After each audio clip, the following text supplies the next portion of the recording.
How to redeem Xbox Game Pass code on PC.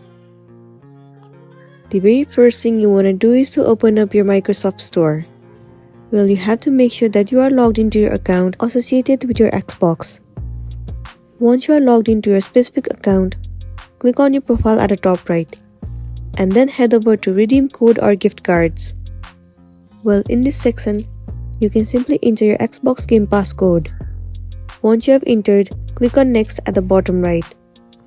But if this doesn't help, then what you want to do is head over to any of the web browser and then move into the site support.xbox.com. It will land you on this interface. Now scroll all the way down.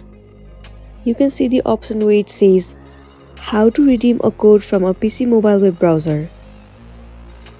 It says from a web browser, go to redeem.microsoft.com and enter the 25-character code. After that, select Next and then follow the prompts.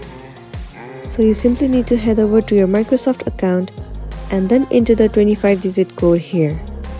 Once you have entered, click on Next and then your Xbox Game Pass code will be redeemed successfully. And you'll be good to go. So that's it, and this is simply how you can redeem Xbox Game Pass code. I really hope this video is going to be helpful for you. If it does, please make sure to like and subscribe to our channel. And thank you for watching it till the end.